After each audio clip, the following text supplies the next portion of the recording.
Hi friends, welcome back to our channel. అసలు లక్ష్మీ నరసింహస్వామి వారి అవతారం వెనక ఉన్న రహస్యం ఏమిటో మీకు తెలుసా? స్వామి ఆ అవతారాన్ని ఎందుకు ఎత్తుతారు? దీని వెనుక ఉన్న అసలైన కారణం ఏమిటో తెలుసుకుందాం. శ్రీ లక్ష్మీ నరసింహస్వామి వారి అవతారం అనేది దశావతారాల్లోనే అత్యంత శక్తివంతమైన మరియు బలమైన అవతారం. ఈ అవతారం వెనుక ఉన్న అసలు రహస్యం కేవలం రాక్షస సంహారం మాత్రమే కాదు.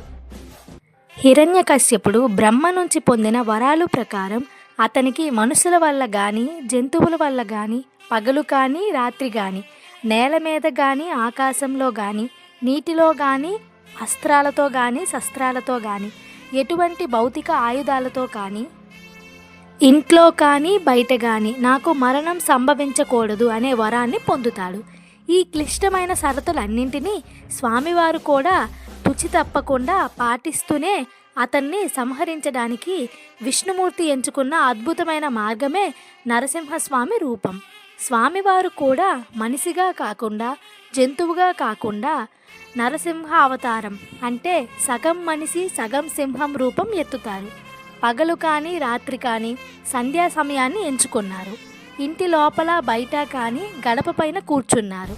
అస్త్రశస్త్రాలు కాకుండా తన గోళ్లతో నేలపైన ఆకాశంలో కాకుండా తన తొడలపైన హిరణ్యకశ్యపుని పడుకోబెట్టుకుని సంహరించారు. నరసింహ అవతారం అనేది కేవలం ఒక రాక్షస సంహార కథ మాత్రమే కాదు. దేవుడు ఎక్కడ ఉన్నాడు అని హిరణ్యకశ్యపుడు ప్రహ్లాదుని ప్రశ్నించినప్పుడు ప్రహ్లాదుడు అందుగలడు ఎందు లేడనే సందేహం వలదు, ఎందెందు వెతికినా అందందే కలడు అని సమాధానం ఇస్తాడు. స్తంభాన్ని పగలగొట్టి స్వామి బయటకు రావడం ద్వారా దేవుడు జడ పదార్థాల్లో కూడా ఉంటాడనే అంతర్యామిత్వం నిరూపించబడినది.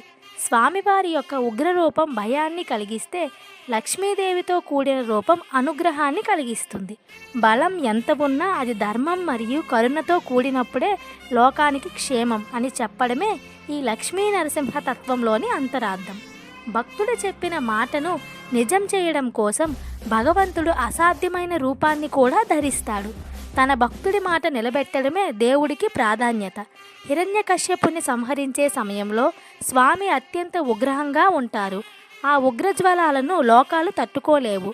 అప్పుడు లక్ష్మీదేవి స్వామి చెంతకు రాగానే ఆయన శాంతించి లక్ష్మీ నరసింహ స్వామిగా మారుతారు. ధర్మాన్ని రక్షించేటప్పుడు కోపం అవసరమే కానీ ఆ పని పూర్తయ్యాక తిరిగి కరుణామయుడిగా మారడమే దైవత్వం. స్వామివారు ప్రహ్లాదుడి మాట నిలబెట్టడం కోసం స్తంభం నుండి ఉద్భవించారు. భగవంతుడు అణువణువునా ఉంటాడు అనేది పరమసత్యాన్ని చాటి చెప్పడమే ఈ అవతారంలోని అసలు రహస్యం. హిరణ్యకశ్యపుడు అజ్ఞానానికి అహంకారానికి ప్రతీక, ప్రహ్లాదుడు జ్ఞానానికి శరణాగతికి ప్రతీక. మనలో ఉన్న అరిషడ్వర్గాలను రాక్షస ప్రవృత్తిని చంపి దైవత్వాన్ని మేల్కొలపడమే ఈ అవతారం వెనుక ఉన్న అంతరార్థం. లక్ష్మీ నరసింహస్వామి వారు అవతారం వెనుక ఉన్న అర్థం ఏమిటి అంటే, పరిస్థితులు ఎంత కఠినంగా ఉన్నా భగవంతుడిపై అచంచలమైన భక్తి నమ్మకం ఉంటే ఆయన ఏ రూపంలోనైనా వచ్చి మనల్ని రక్షిస్తాడు అని మనం భావించాలి. ఈ వీడియో నచ్చితే ఒక లైక్ చేసి మన ఛానల్ని సబ్స్క్రైబ్ చేసుకోండి. Thanks for watching.